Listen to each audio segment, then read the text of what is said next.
Mhm.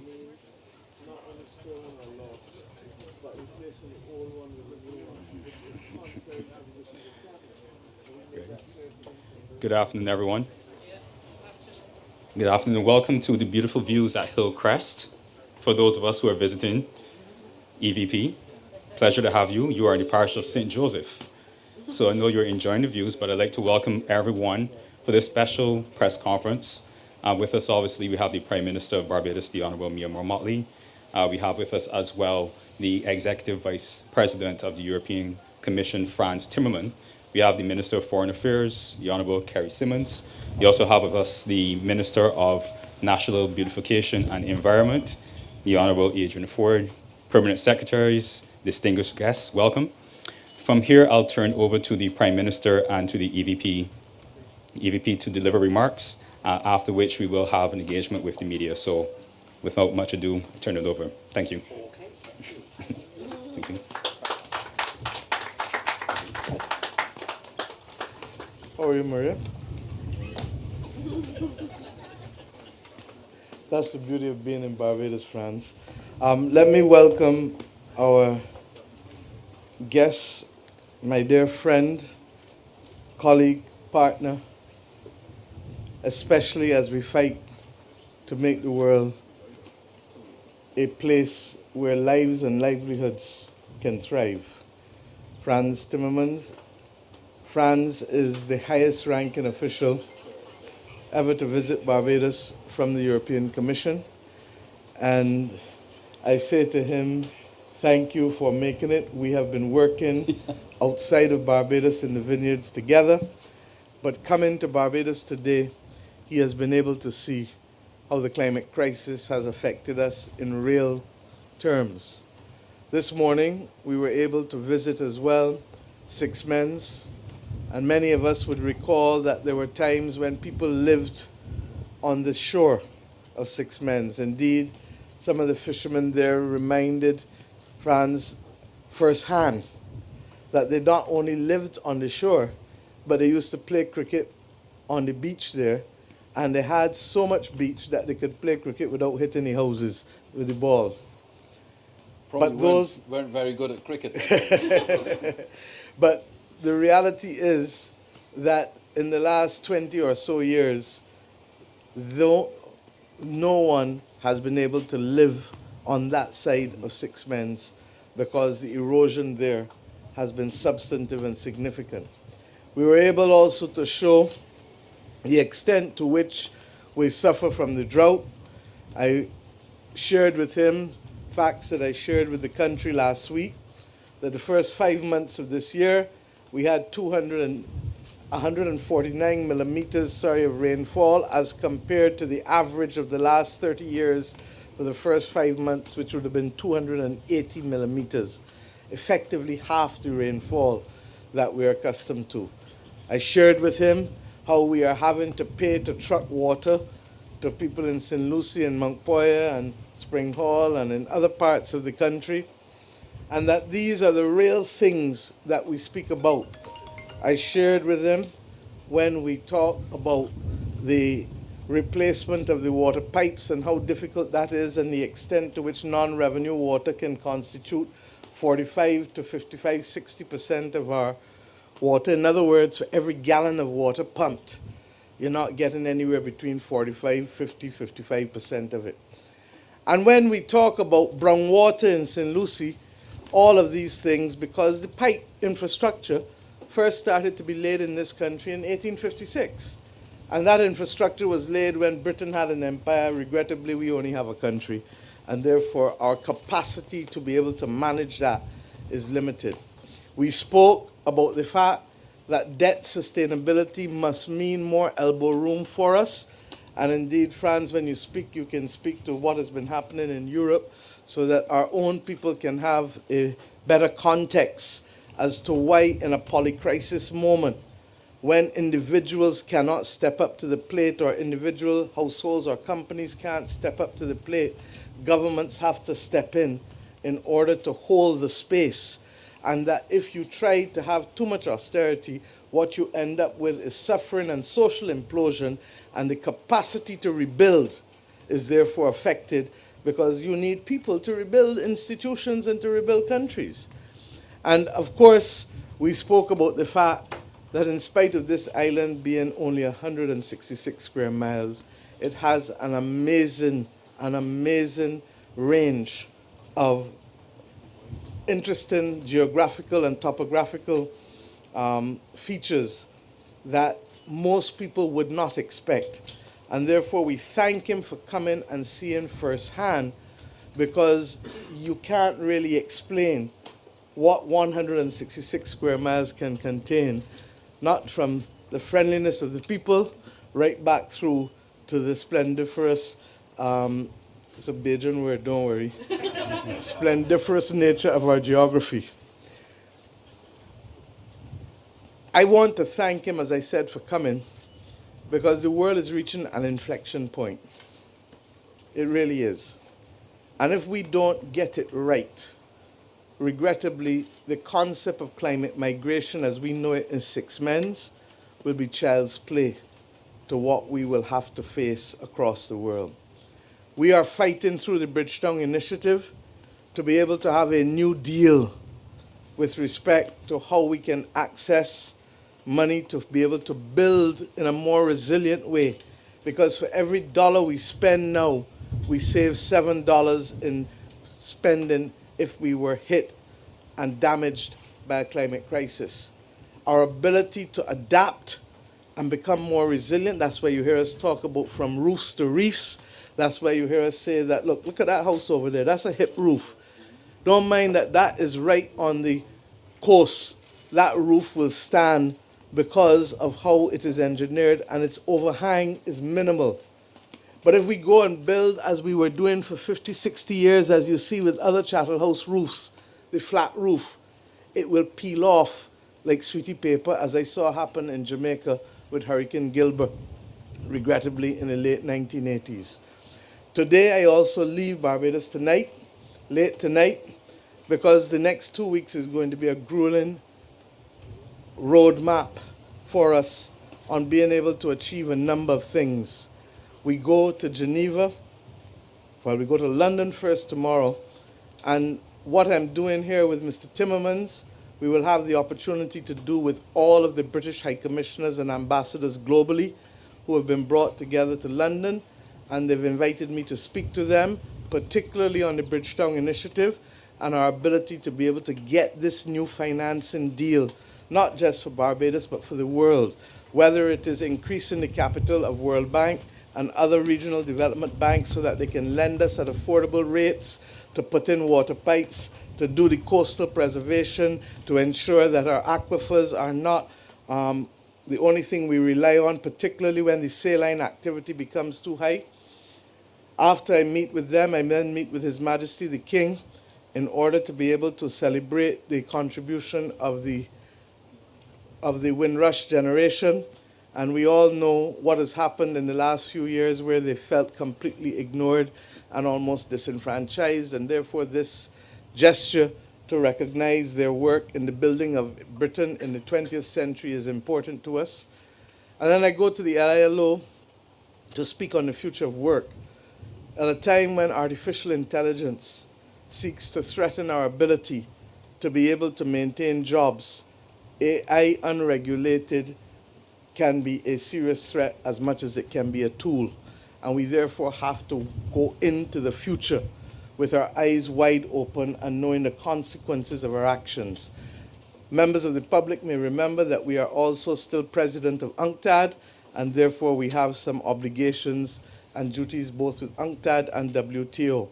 And then I go to Ghana, to the Africa Exim Bank, where we will be looking to meet with them. In fact, next month, the Africa Exim Bank will open its offices in Barbados as the regional headquarters for the Caribbean and the Americas.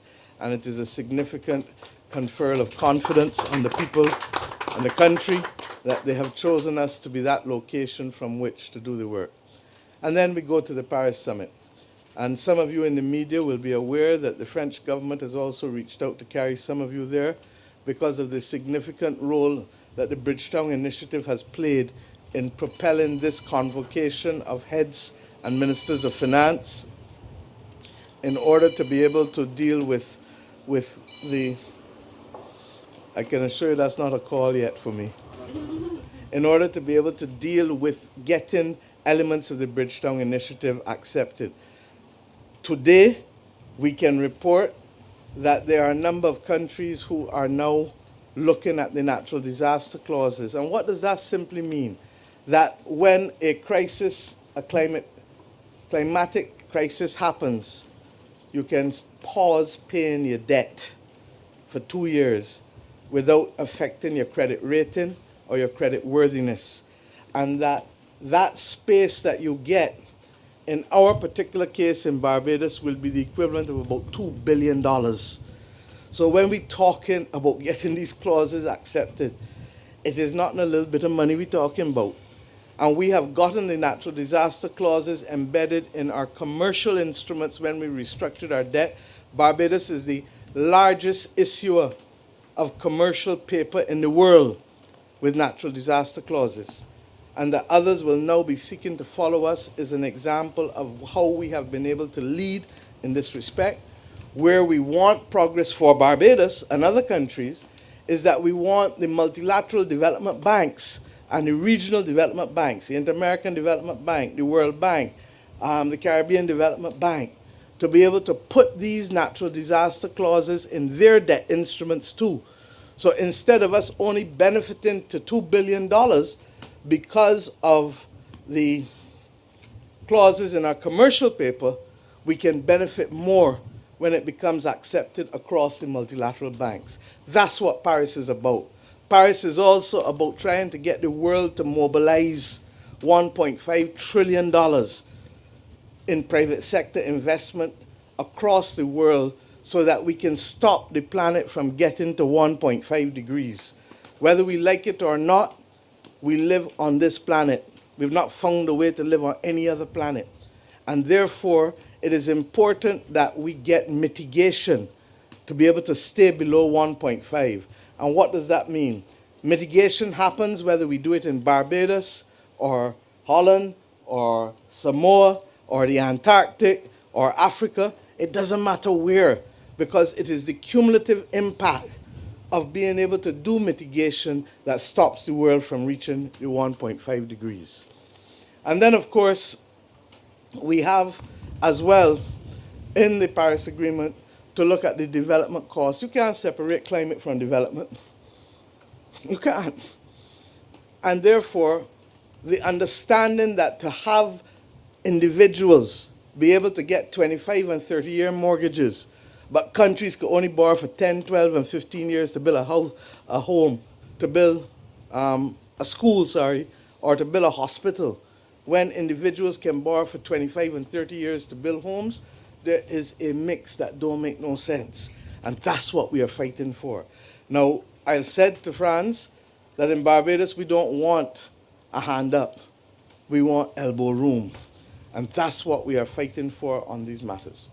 And then I leave Paris to go to China on an official visit. His Excellency, the President Xi Jinping, has invited us. The truth is that this visit should have happened a long time ago. COVID came in, and what we've tried to do is to put everything together so that we can effectively do the business of the country in one block. And therefore, I look forward to being able to report across all of these missions in a very positive way when I return 2 weeks from tomorrow, and to be able to show why these things have made a major difference to the quality of life of the average Barbadian. With respect to Frans's work, Frans has been leading the work for the European Commission on Climate. I can tell you, and other members of our delegation at COP26 and COP27 in Glasgow and Sharm el-Sheikh will tell you that in a very real sense, this is the man who has helped to bring together a lot of the different parties, both from those who have contributed to the stock of greenhouse gases and those who contribute to the flow of greenhouse gases, both of whom feel that the other side should carry the weight. Well, the news and the bad news is, or the good news is, that we can't do it without each other. And that is the message that Frans has been literally traveling the world carrying. Much of what he has been fighting for finds resonance with what we fight for in Barbados, and that is why it is so important for this visit to happen. And before he goes on to Guyana this evening, I really want to thank you, and I believe that the partnership that we have on this vital existential issue is critical. But it isn't only on climate. I keep making the point that almost every major issue that can topple this country and that can topple the well-being and welfare of households in Barbados and businesses, while we have control over a few things, and this evening I'll speak about one of them at the opening of the Small Island Development States Conference for Ministers of Health. Yes, we have control over our body, what we eat and how we exercise, and how we behave. But beyond that, the climate from outside, the money we got to spend on that for water and for rebuilding, and the reefs we don't have control over. And Dr. Brewster is here, and he will tell you how much we are having to continue to spend, not just now, but from the 1980s coming through. We don't have control over the pandemic. We didn't start it, but we were victims of it. We don't have control over the antimicrobial resistance that you keep hearing me talk about. Everybody know you're going to the hospital, you get an infection, person all of a sudden gone down dead, boom, because the antibiotics not working the same way. We don't have control over the fact that too many guns are being made in this world. We don't have control over the price of oil. We don't have control over the extent to which that propels inflation. We don't have control, although we're fighting like hell for the removal of sanctions against Venezuela, because the bottom line is that if we entered Petrocaribe and benefited from the 35% discount, it would have saved Barbadians $400 million in the purchase of fossil fuels last year. And by extension, it would also have saved us in the money that we had to use to subsidize households to be able to buffet them from the inflation that is there. So bear with us, recognizing that we have to engage both locally and internationally, but at the same time, Barbados' voice is being heard, and Barbados is making a difference to the quality of effort of small island developing states and middle-income countries globally. My dear brother, Frans, I spoke a little longer than I intended to, but I felt that I had to give you context. I can assure you that you will find it hard to be able to have a press conference on many places that are better located and look better and feel better than this wonderful point. And there is nothing between us and Africa, but this is the beauty of Barbados. Thank you. Thank you so much, Prime Minister Demia. You know, I'm so happy that I'm looking this way, because if I were looking that way, I'd probably be completely lost for words right now. Thank you so much for hosting us, my delegation and myself, since yesterday, for showing us such warmth, such heartfelt hospitality, such interesting discussions. Also to your colleagues, I would like to say this, the ministers here present. We've learned a lot in a very short period of time. There's nothing better than coming and seeing for yourself. I mean, we've discussed these issues many, many times online during the COVID period, but also when we met earlier in different locations. But I'm really, really touched by my experience here over the last less than 24 hours. You know, these negotiations about the climate crisis and the biodiversity crisis are very particular. They have their own nature. They have their own dynamics. They're not comparable to other international negotiations. So the role you play in these negotiations, the role you play in this context, is determined by the challenges you face and the quality of your proposals more than the size of your country.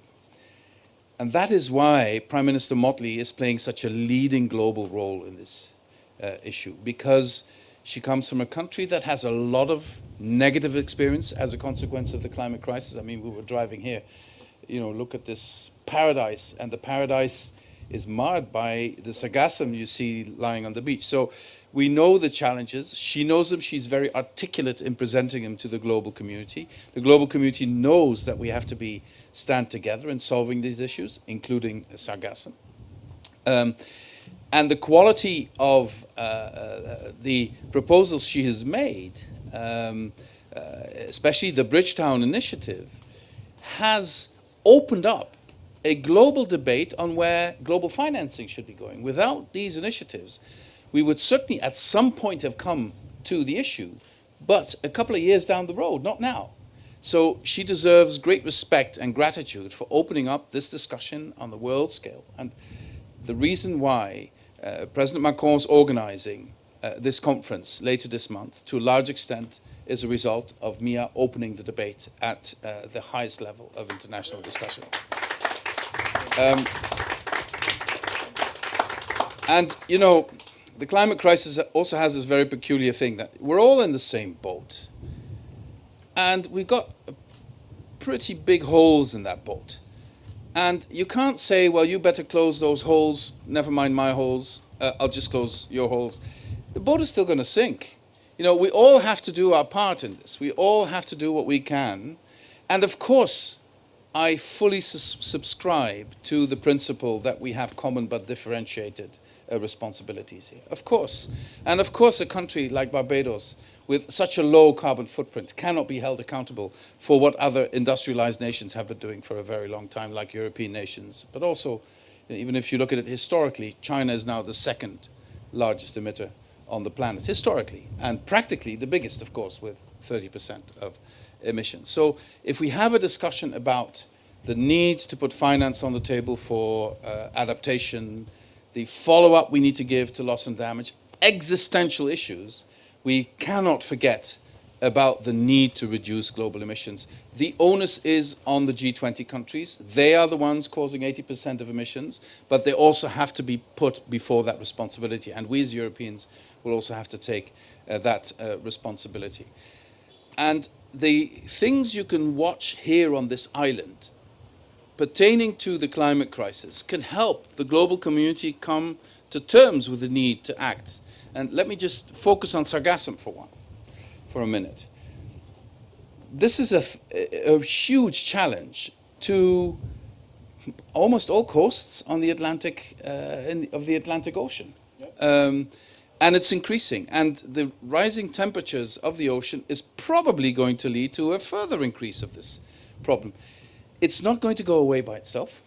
And we need to find solutions to make it manageable. And I think if we can put our minds to this and look for ways in which we can come up with solutions that turn sargassum from a problem into perhaps an opportunity.